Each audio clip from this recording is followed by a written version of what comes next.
로마서 8장 7절 말씀 한 절만 우리 의미를 생각하며 같이 읽겠습니다. 시작. 육신의 생각은 하나님과 원수가 되나니 이는 하나님의 법에 굴복하지 아니할 뿐 아니라 할 수도 없습니다. 아멘. 이 시간 인간론 8번째 시간으로서 전적 무능력과 자유의지, 제목이 좀 어렵죠? 전적 무능력과 자유의지, 이런 제목으로 말씀을 증거하겠습니다. 전적 무능력이라는 것은 무엇이냐면 우리가 하나님 앞에 내 스스로의 의지로서 선을 행할 수 있는 능력이 없다, 이런 뜻입니다. 그러니까 인간이 자기 스스로 예수 그리스도를 선택하고 믿을 수도 없고, 또 하나님 앞에 선이 되는 것을 선택하고 행할 수도 없다. 이것이 이제 전적 무능력의 교리고요. 그래서 그럼 인간에게 자유의지가 있는가라는 그런 신학적인 논쟁에 들어갑니다. 이 신학적 논쟁에 따라서 개신교 안에서도 교파가 이제 감리교, 성결교, 오승절교 이렇게 나눠지는 것이죠. 그런 쪽들은 자유의지가 있다는 이제 교파고요. 이제 장로교는 이제 인간에게는 선을 행할 수 있는 자유의지가 없다. 이렇게 이제 말을 하는 것인데, 그것이 이제 성경적입니다. 그것이 왜 성경적인 내용인가? 그래서 우리의 신앙은 항상 어디에 근거해야 돼요? 인간의 생각에 근거하는 것이 아니라 기록된 계시의 말씀인 성경에 근거해야 되는 것입니다. 그래서 자기 생각대로 믿는 것이 아니라 하나님의 말씀에 무엇이라고 하는지를 우리가 깊이 있게 깨닫고 그것을 믿는 것이 바른 신앙이라고 할 수가 있죠. 그래서 신앙은 항상 신앙의 대상인 지식이 중요한 것입니다. 그래서 성경에 대한 지식을 바로 이해하고 믿는 것이 중요한데, 그러므로 우리가 이제 교리적인 내용들을 잘 배우는 것이 매우 도움이 됩니다. 왜냐하면 이 교리는 모든 교파에 다 교리가 있어요. 그런데 이 교리란 것은 무엇이냐면 중요한 진리를 논리적, 체계적으로 정리한 게 교리이기 때문에 이 교리를 배움으로써 성경 진리의 그 중요한 뼈대가 되는 그런 진리를 우리가 정확하게 이해할 수가 있습니다. 그래서 우리가 신구약 66권 전체를 다 우리가 한 번에 파악할 수가 없기 때문에 교리적인 뼈대의 틀을 가지고서 우리가 이 성경을 배울 때 성경의 중요한 진리에 대한 해석에 있어서 오류가 없이 바로 이해할 수가 있는 것입니다.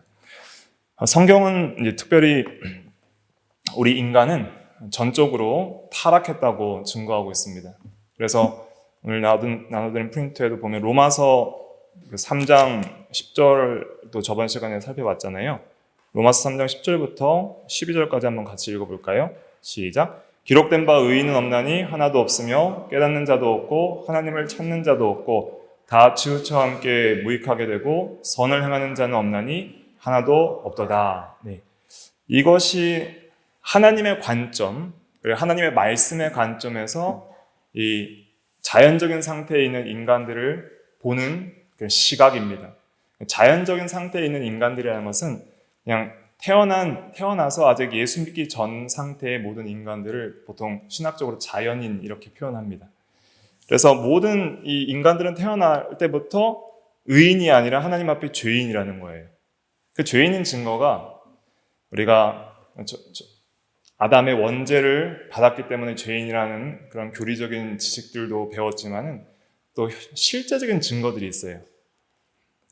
모든 인간 사회에서 볼 때에 모든 인간 사회는 항상 뭐가 항상 함께 있어요? 악이 항상 함께 있고, 모든 인간들은 자기가 하나님의 말씀에 비춰볼 때 완벽하게 의롭다고 그렇게 스스로 인정할 수 있는 인간들이 아무도 없다. 그래서 모든 인간 사회는 항상 죄와 또 악이 항상 있고, 그것은 인간 마음에 실제하는 것이고, 또 인간이 죄인인 중요한 증거가 무엇이냐면 반드시 인간은 한번 뭐 해요? 죽는다는 거예요. 그러니까 사망의 원인을 예수를 믿지 않는 사람들은 파악을 하지 못하죠. 죽음은 자연스러운 것이다 라고 하지만은, 그러나 죽음 자체는 하나님의 말씀의 관점에서 볼 때에는 절대 자연스러운 것이 아니고, 죽음은 무엇의 결과예요? 항상 죄의 결과다. 그래서 하나님께서 이 세상을 창조할 때는 선하게 창조하셨어요. 모든 인간들도 선한 상태로 창조했고 또 죄와 사망이 없는 상태로 창조했는데, 그러나 아담 안에서 모든 인간들이 죄를 지음으로 말미암아 이 죄가 이 세상에 들어오고 사망이 들어오고 모든 인간들에게 전적으로 타락하고 부패한 그런 마음들이 있게 된 것이죠. 그래서 웨스트민스터 신앙고백서 6장 4항은 원죄의 전적 부패성과 실제적인 죄들에 대해서 말을 하고 있는데, 다시 복습 차원에서 읽어볼게요. 시작. 이 근원적 부패로 말미암아 우리는 모든 선을 전적으로 싫어하고 선을 행할 수도 없고 모든 선을 반대하며 모든 악에 전적으로 기울어져 있으며, 그리하여 모든 실제적인 죄들은 이 원 부패로부터 나온다. 도덕 시간에 옛날에 배운 거 기억나세요? 뭐 성선설, 성악설 이런 거 있잖아요. 그래서 태어나면서도 인간은 뭐 선하게 태어난다, 혹은 악하게 태어난다, 이러한 이제 여러 이 철학적인 관점들이 있는데, 기독교적인 관점은 어떤 관점이냐면 둘 다 아닙니다. 둘 다 아니고, 하나님께서 이 세상을 창조하셨을 때 인간을 어떻게 창조하셨어요? 선하게 창조했다. 그러나 아담이 인류의 대표로서 타락함으로 말미암아 아담 안에서 모든 인간들은 전적으로 타락하고 부패하고 죄인이 되었다. 그래서 창조, 선한 창조와 타락, 그 이후에 그리스도의 구속과 또 완성을 믿는 것이 이제 기독교적인 세계관이고, 그것이 성경적인 세계관입니다. 그래서 아담의 이 원죄로 말미암아, 그리고 우리는 아담 안에서 부패를 가지게 되는데, 그래서 인간은 아담의 타락 이후에 모든 인간은 전적으로 본성적인 부패의 상태로 태어난다는 것을 저번 시간에 말씀을 드렸죠. 그래서 이 전적 부패라는 것은 어떤 의미인가? 전적 부패는 이 범위라 그랬습니다. 범위의 타락이라 그렇게 말씀을 드렸습니다. 이것이 굉장히 중요한데, 전적 부패라는 것은 우리 영혼과 몸의 모든 기능들과 부분들이 전적으로 오염이 됐다는 거예요. 그래서 하나님의 관점에서 볼 때 선을 행할 수 있는 그러한 능력과 기능이 상실됐다는 것입니다. 그래서 타락 전에 인간의 상태에는 흰색 도화지라고 한다면은 그 마음이 항상 선해요. 선하기 때문에 하나님께서 원하시는 모든 선을 행할 수 있는 그러한 마음이 있었죠. 지식도 있고 감정도 있고 의지도 있는 거예요. 그러나 전적 부패한 상태의 인간은 하나님 앞에 선한 것도 모르고 선을 사랑하는 마음도 없기 때문에 선을 행할 수도 없어요. 그것이 전적 부패한 인간의 마음 상태입니다. 그런데 하나님께서 완전히 부패하지 않도록, 이 완전 부패라는 것은 정도를 가리킨다 그랬죠. 정도에 있어서도 완전히 부패하도록 내버려 두시지 않고 일반적인 은혜를 주셨다 그랬습니다. 그래서 우리 인간들이 완전히 타락하지 않고 어느 정도 도덕적인 양심이 남아있고 지식이나 감정이나 의지 면에서 이제 어느 정도 우리가 기능들을 가지고 있는 것은 일반적인 은혜 때문이에요. 그래서 우리가 완전히 부패하면 인간 사회가 어떻게 돼요? 서로 전부 미워하고 죽이고 하다가 이제 멸망하게 되겠죠. 그런데 하나님께서는 일반적인 은혜들을 주셔서 어느 정도 도덕적인 양심을 가지고 사회의 규범과 법과 제도를 만들어서 이제 사회 구성원들끼리 서로 협력하여 살 수 있도록 하시고, 또 우리 마음속에 지식과 감정과 의지가 이 마음의 기능들이거든요. 그래서 알고 또 느끼고 의지적으로 결정하고 행동할 수 있는 그러한 기능들을 남겨두셔서 이 제정신 차리고 살아가도록 그렇게 하나님께서 일반적인 은혜를 주신 거예요. 그래서 성경적으로 우리가 전적 부패를 말할 때 사람이 더 이상 부패할 수 없을 정도로 완전히 부패했다는 그런 개념이 아닙니다. 그렇기 때문에 그리스도인이 아닌 그러한 일반적으로 믿지 않는 불신자 세계에서도 어느 정도 도덕적인 선한 영향력을 끼치는 사람들이 있는 것이죠. 그런데 때로는 우리가 이 사회가 굉장히 도덕적으로 잘 유지되는 것 같이 보여도 가끔 가다 보면은 이런 완전한 부패한 정도가 심한 사람들이 나오는 경우들이 있다 그랬잖아요. 그래서 어떤 사이코패스나 그런 굉장히 부패한 정도가 심한 사람들이 나오는 경우들도 있는데, 그러한 사람들의 특징은 뭐냐면은 보통 사회적으로 고립이 되거나 이런 인간관계에 있어서의 어떤 제재나 또 악의 억제의 어떤 영향력을 많이 상실할 경우에는 악이 억제되지 않기 때문에 그 부패한 정도가 심하게 나오는 것입니다. 그래서 일반 은혜는 악의 억제라고 그랬죠. 악의 억제. 그래서 일반 은혜는 악의 억제입니다. 그래서 전적 부패한 그 사람의 마음 안에는 선한 것은 없는데, 그러나 악이 억제되기 때문에 더 이상 악할 수 없을 정도로 악해진 것은 아니다. 이것을 말씀을 드렸습니다. 근데 오늘날 그 부패한 정도가 완전 부패한 정도로 가는 그러한 현상들을 우리가 볼 수가 있어요. 언제 볼 수 있냐면은 전시 상황에 이런 것들이 나타납니다. 그래서 일반적으로 사회가 법과 규범이 바르게 되어 있을 땐 잘 돌아가는 것 같지만은 갑자기 전쟁이 터지면은 사람들이 그 악의 정도를 강하게 뿜어내는 것이죠. 그래서 이번에 하마스나 이스라엘 그런 전쟁을 보면은 하마스에서 그 이스라엘 사람들도 아닌데 외국인 뭐 필리핀 사람이나 독일 사람들 납치해서 그냥 가차없이 죽이고 아이들도 그 창살에 가두고 죽이고 하는 일들이 자연스럽게 일어나잖아요. 그럴 때에는 인간의 사악함이 극도로 표출되면서 그런 부패한 정도가 심각하게 나타나는 것이죠. 이러한 경우도 역사상에 많이 있어 왔습니다. 그래서 그 독일 사람들이 유태인을 대학살한다든지, 아니면 모든 공산혁명이 있을 때 같이 밥 먹던 식구를 죽이기도 하고요. 또 같이 오늘 자유롭게 직장생활 하던 친한 친구가 내일 혁명 때 바로 그 사상이 다르다고 죽이는 그런 일들이 역사적으로 있어 왔습니다. 그래서 어떤 악을 억제하는 그 법과 규범과 제도나 이러한 통제들이 풀려버릴 때에는 일반적으로 우리가 선하다고 생각하는 사람들도 갑자기 어떤 부패한 정도가 심하게 드러나는 경우들도 볼 수 있다는 거예요. 그래서 우리가 이러한 교리를 통해서 사람의 마음속에 이 근원적 부패들이 얼마나 가득한지를 우리가 깊이 있게 통찰을 해야 됩니다. 그래서 우리가 이 전적 무능력 교리를 배우는 이유가 무엇이냐면, 우리 마음은 전 범위적으로 부패했기 때문에 우리 스스로 모든 선을 전적으로 싫어하고 또 선을 행할 수 없다는 거예요. 그렇기 때문에 우리 힘으로 예수 그리스도를 내가 자원해서 선택하거나 믿을 수가 없다는 교리가 전적 무능력의 교리입니다. 이게 포인트예요. 그래서 오늘 설명드려야 될 내용들이 많이 있는데 이것은 집에 가서 읽어보시고, 제가 이제 간단하게 요약해서 핵심적인 것만 설명을 드리도록 그렇게 하겠습니다.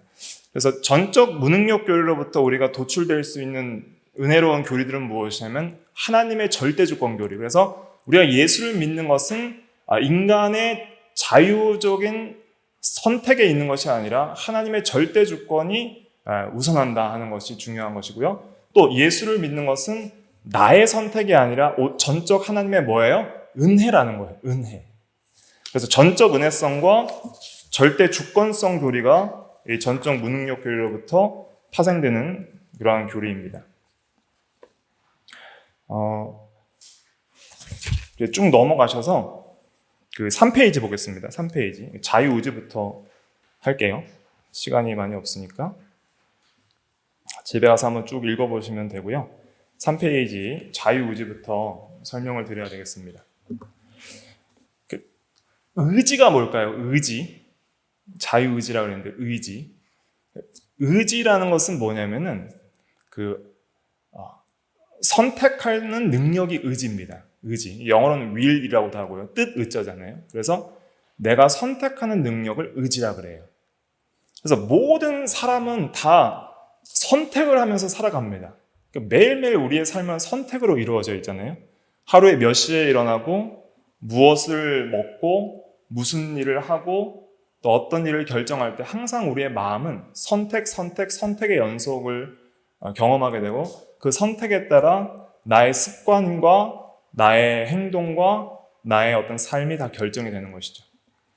그래서 의지라는 것은 선택하는 능력이라고 할 수 있는데, 그럼 자유의지는 뭘까요? 자유의지. 자유롭게 선택할 수 있는 능력이겠죠.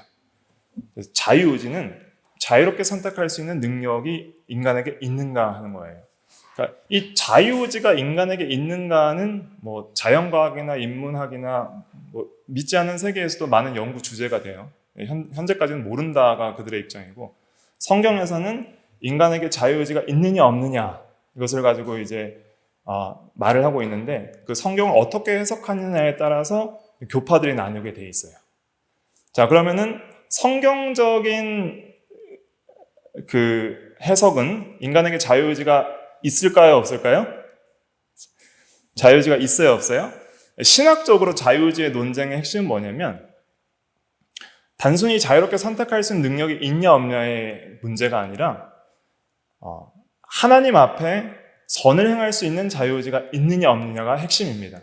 그리고 예수 그리스도를 내 스스로 믿을 수 있느냐 없느냐가 이 자유의지 논쟁의 핵심입니다.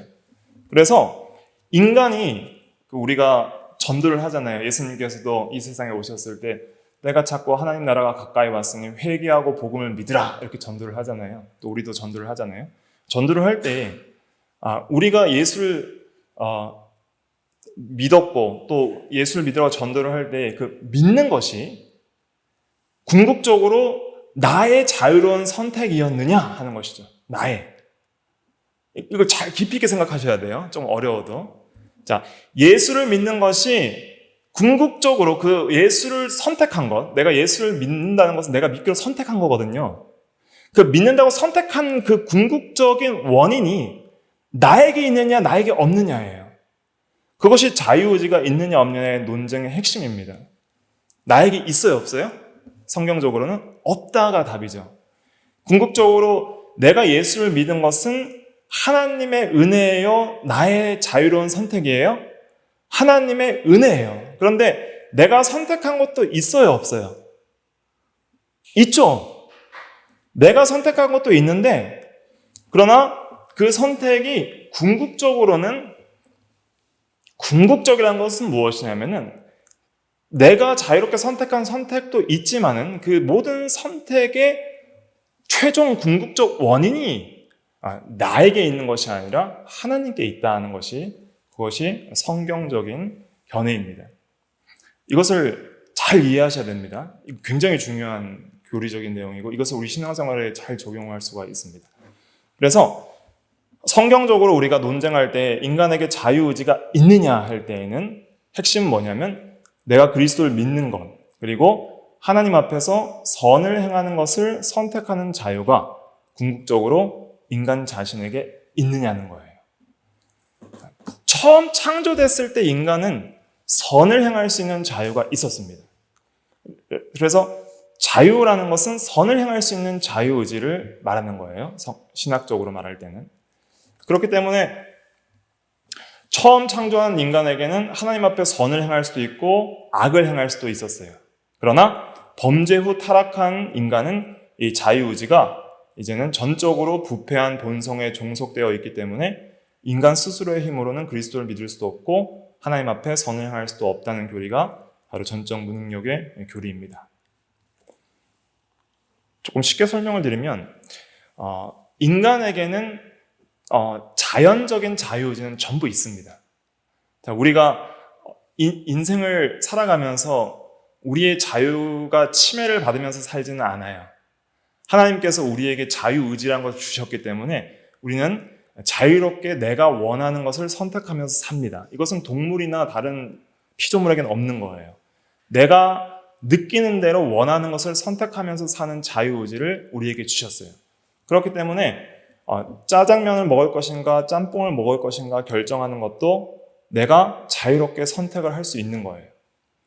그런데 모든 것이 자유롭게 선택이 되지만은, 그러나 신학적으로 자유의지가 있는가 할 때는 그 모든 선택 중에 특별히 하나님 앞에 선을 행할 수 있고 그리스도를 믿을 수 있느냐, 이 문제에 있어서는 자유가 없다, 이렇게 표현을 하는 것이죠. 도대체 그 의미가 무엇인지를 우리가 잘 이해를 해야 됩니다.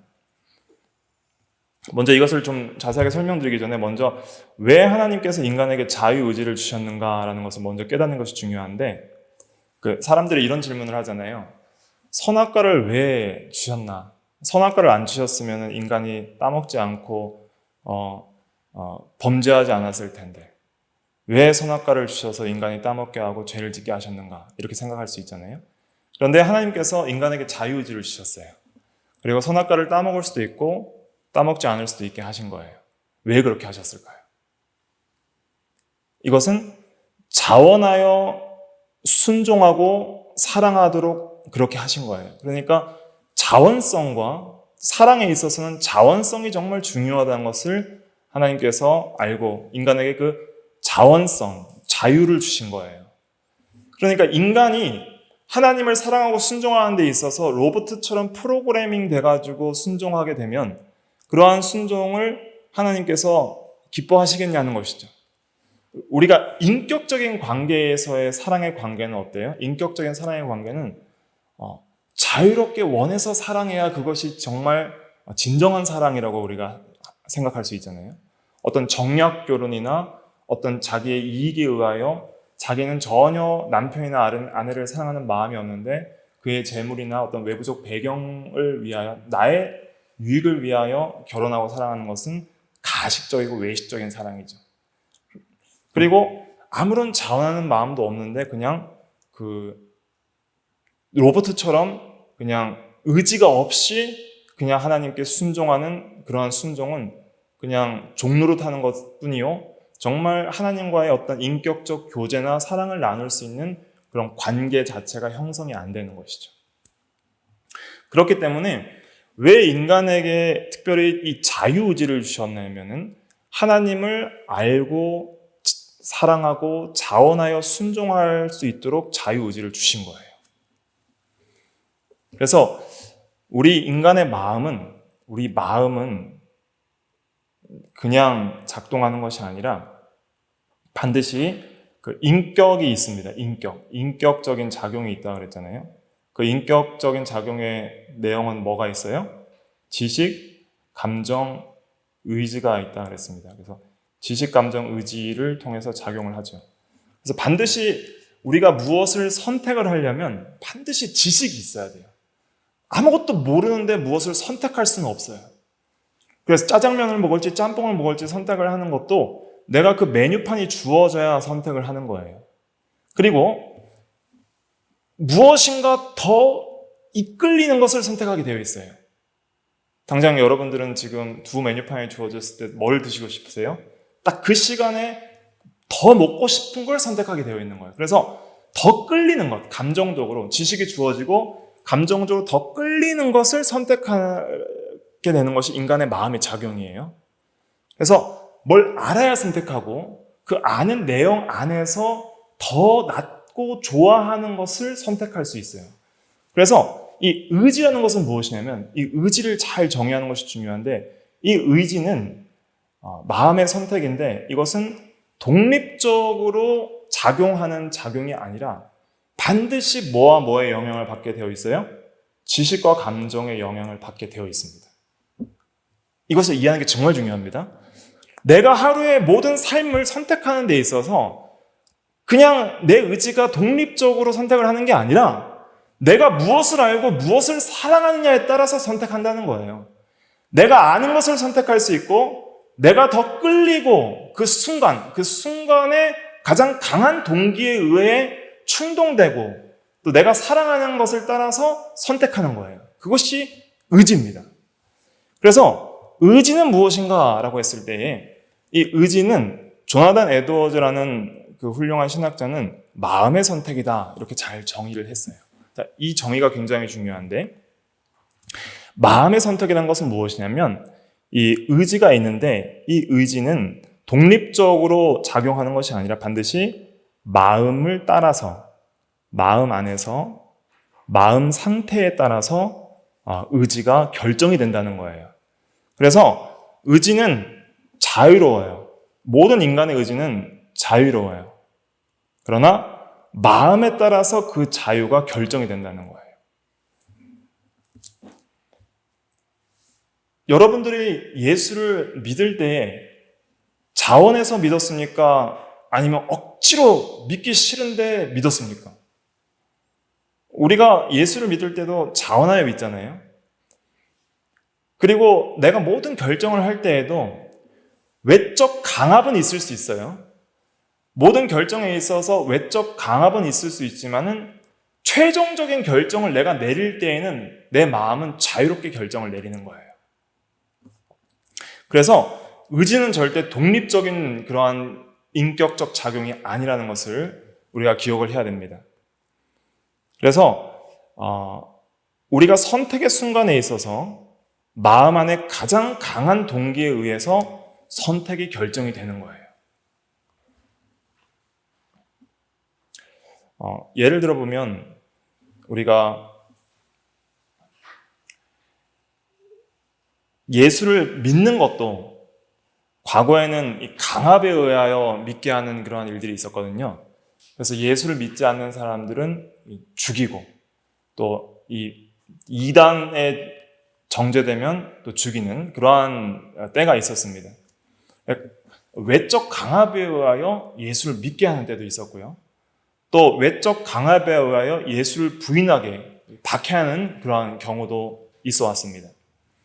그런데 그런 외적 강압이 있다고 할지라도 궁극적으로 선택은 내가 하는 거예요. 예를 들면 이런 겁니다. 여러분들에게 누군가 공산당에 와서 이제 공산당은 기독교를 박해하니까 예수를 믿으면 총살하겠다고 총을 겨눴어요.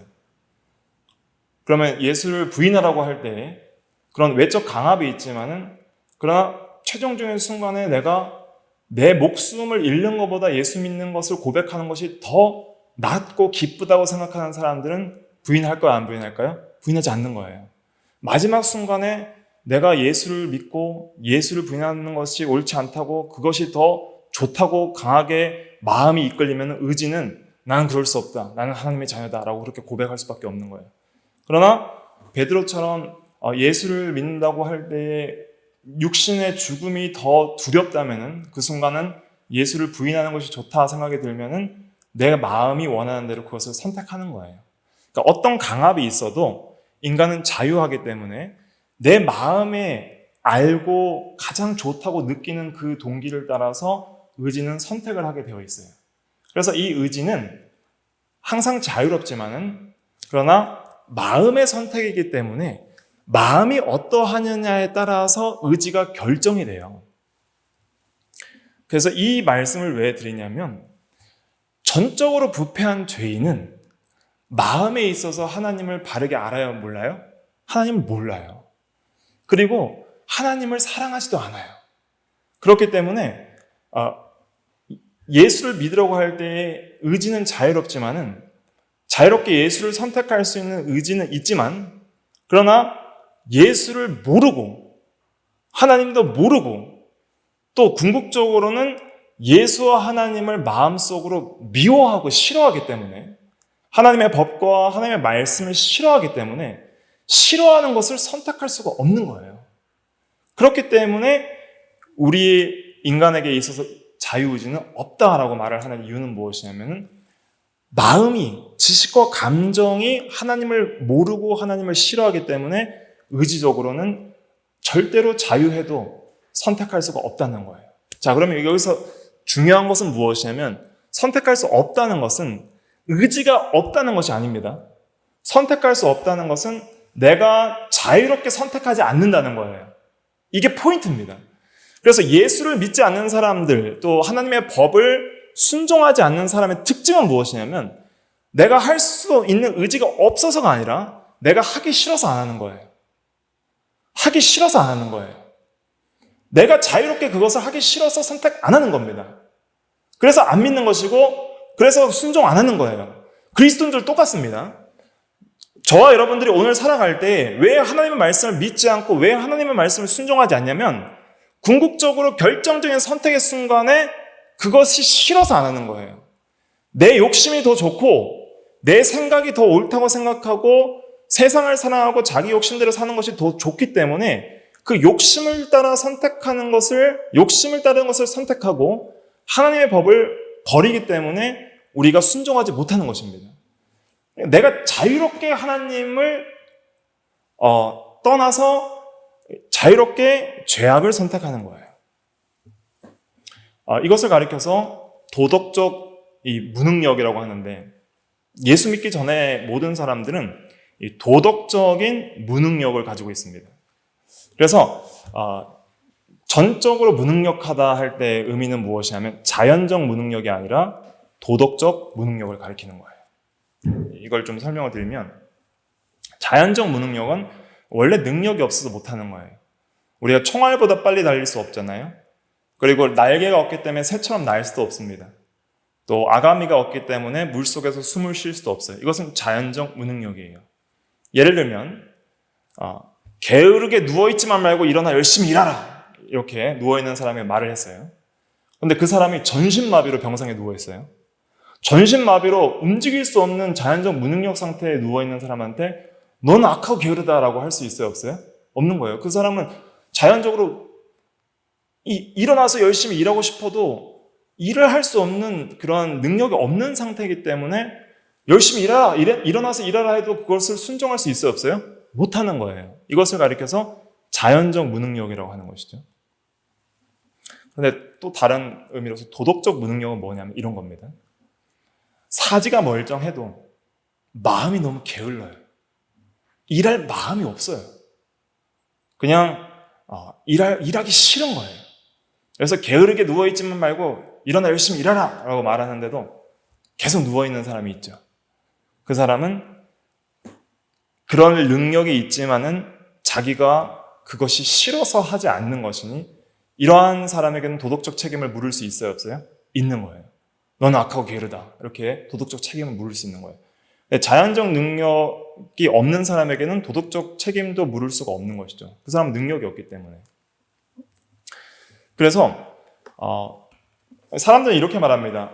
아니, 내가 스스로 그리스도를 믿을 수 없다면 어떻게 하나님께서 우리를 책망하십니까? 예수 믿지 않는 사람을 왜 책망하시고 하나님의 말씀을 순종하지 않는 사람을 왜 책망하십니까? 우리가 능력이 없다면 어떻게 그럴 수 있습니까? 라고 할 수 있는데, 그것은 의지가 없거나 지식, 감정, 의지가 없거나 자연적으로 무능력해서가 아니라 그가 도덕적으로 무능력하고 도덕적으로 하나님을 믿지 않기로 선택했기 때문에 그에게는 책임이 있는 것입니다. 그래서 성경은 예수를 믿으라고 초대를 합니다. 마가복음 1장 15절 예수님께서 말씀하시는 거예요. 한번 읽어볼까요? 시작. 이르시되 때가 찼고 하나님의 나라가 가까이 왔으니 회개하고 복음을 믿으라 하시더라. 회개하고 복음을 믿으라 그랬잖아요. 그리고 수고하고 무거운 짐진 자들아 다 내게로 오라. 내가 너희를 쉬게 하리라. 예수님께 오라고, 회개하고 복음을 믿으라고. 예수를 믿는 것만이 궁극적인 죄사함과 의롭다 하심과 구원의 길이고 천국을 가는 유일한 길이다 라고 초대할 때 자연적으로 사람들은 그 복음을 잘 받아들이지를 않습니다. 왜 안 받아들이냐면 먼저는 하나님과 예수님을 몰라요. 알려고도 하지 않아요.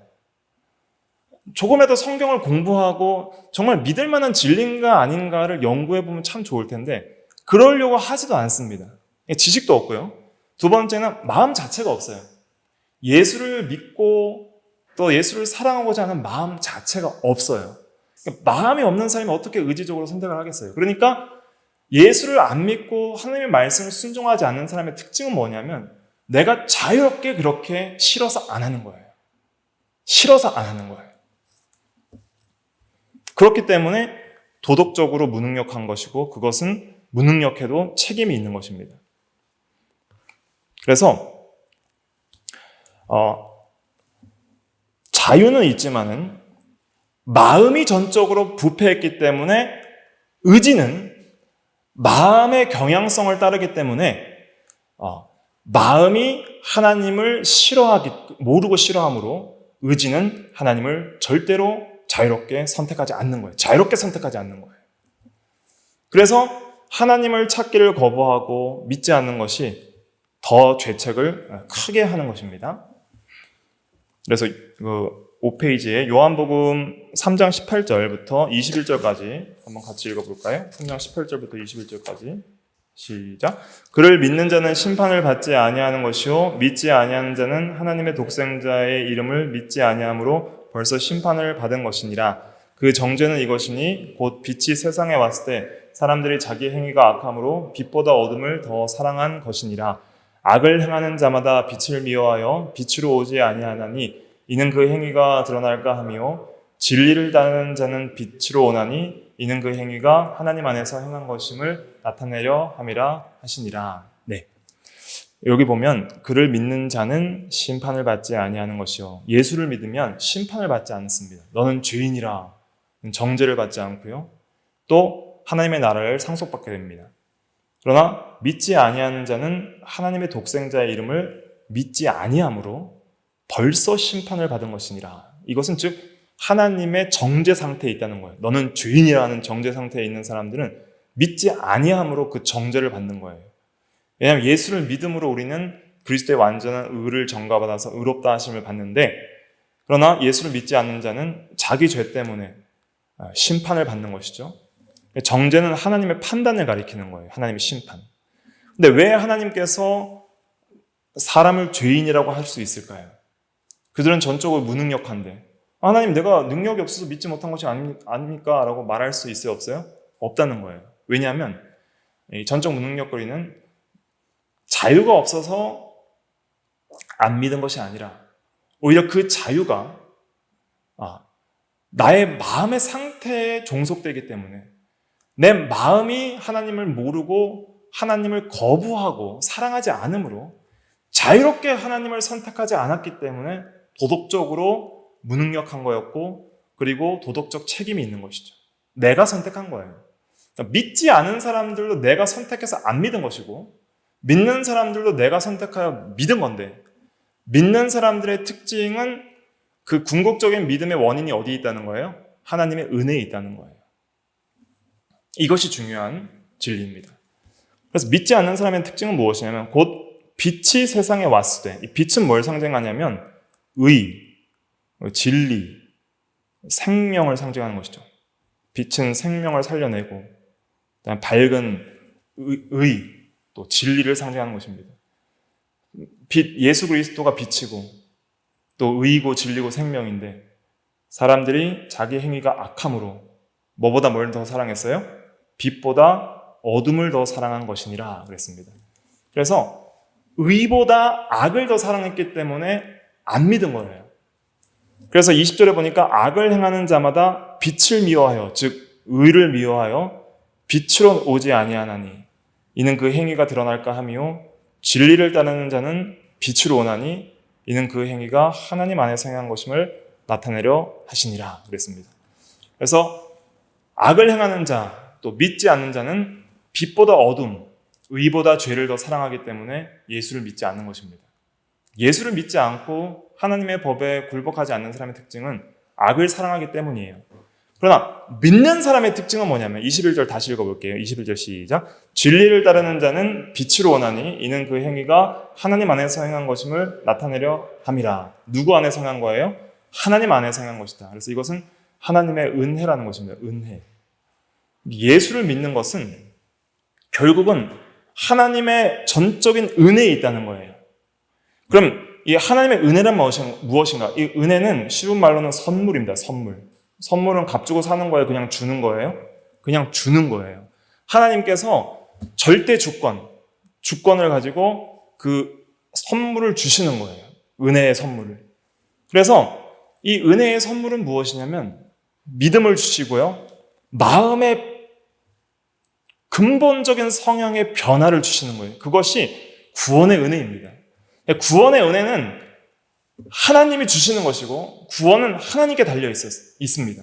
그렇기 때문에 내가 예수를 믿을 수 있었던 것은 근본적으로 누가 먼저 찾아오신 거예요? 하나님이 먼저 우리 가운데 찾아오셔서 우리의 마음의 성향을 바꿔주신 거예요. 어떻게 바꿔주시냐면 지식적으로 하나님과 그리스도를 모르는 사람에게 그리스도를 아는 빛을 비춰주시는 거예요. 지식을 주시는 거예요. 하나님이 어떤 지식을 주시냐면 하나님이 없다고 생각하는 사람이 하나님이 살아계시다는 지식을 주시는 거예요. 하나님은 살아계시다. 그리고 나는 하나님 앞에 죄인이고 정죄받아 지옥 갈 그런 상태, 비참한 상태에 있다는 그러한 절망감을 주시고, 그리고 예수 그리스도만이 유일한 의요 생명이며 진리라는 지식을 주시는 거예요. 이러한 지식은 누구도 가지고 있어요? 마귀도 가지고 있어요. 그런데 마귀는 절대로 사랑하지 않아요, 그 지식을. 그렇기 때문에 끝까지 그러한 것들을 거부하는 거예요. 그런데 참으로 예수를 믿는 사람들은 이런 지식이 들어올 때, 복음의 진리와 하나님의 말씀에 대한 지식이 들어올 때 하나님의 은혜로 말미암아 마음이 변화하는 사람의 특징은 무엇이냐면 그 지식을 반드시 뭐하게 되어 있어요? 사랑하게 되어 있습니다. 지식을 사랑하지 않는 사람은, 진리의 지식을 사랑하지 않는 사람은 절대로 그것을 선택하지 않습니다. 그래서 하나님께서 우리의 마음을 변화시켜 주시고 그 새 사람의 마음을 주시고 새로운 마음을 주실 때에 비로소 우리는 예수 그리스도에 대한 복음의 진리를 알고 사랑하게 되는 거예요. 알고 사랑하기 때문에 당연히 자원하여 그것을 어떻게 해요? 선택하는 거예요.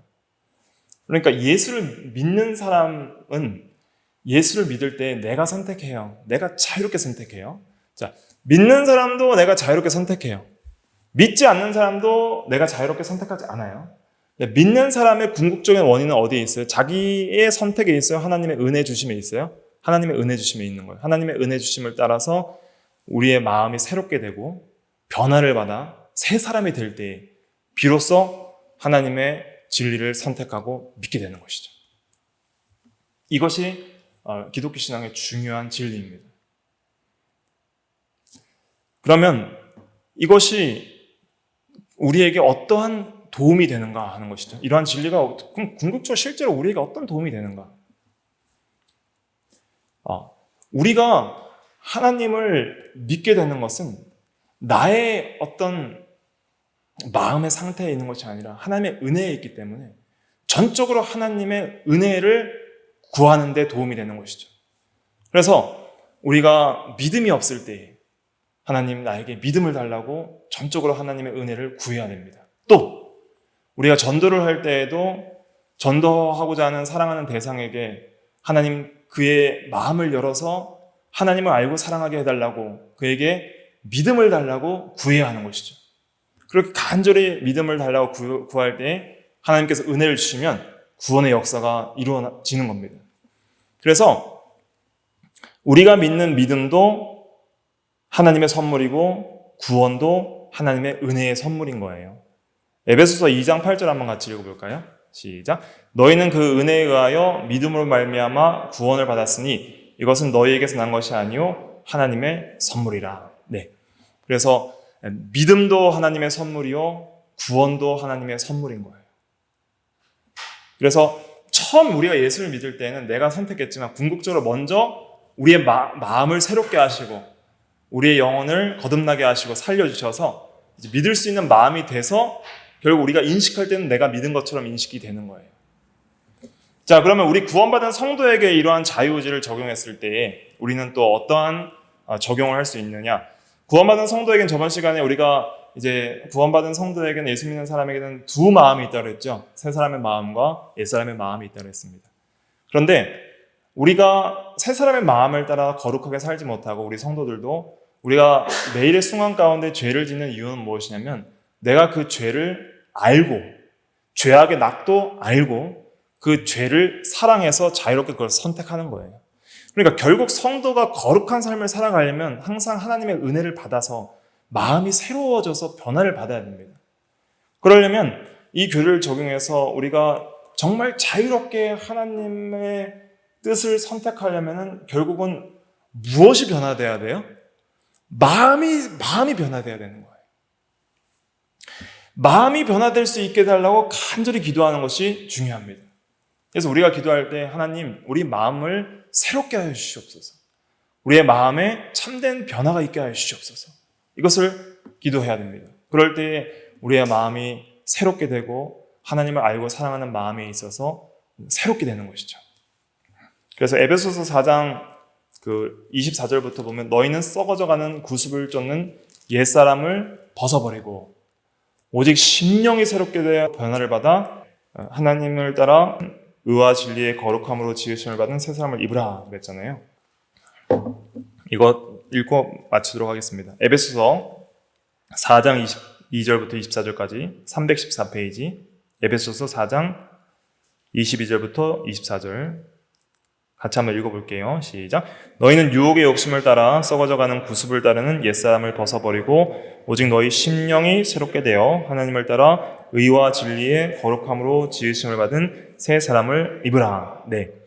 그래서 옛사람은 그 부패한, 전적 부패한 옛 마음을 가리키고요. 그다음에 새 사람은 새로운 마음의 사람을 가리키는 것이죠. 그래서 그러한 새로운 사람의 마음이 되려면 반드시 전제돼야 될 것은 뭐가 새롭게 돼야 돼요? 오직 너희의 심령이 새롭게 돼요. 그래서 오늘 말씀을 통해서 우리가 깨달아야 될 중요한 진리는 무엇이냐면 하나님께 마음을 새롭게 해달라고 간절히 구해야 됩니다. 내 의지를 개발한다고 선해지는 것이 아니에요. 내 마음이 진리를 알아야 돼요.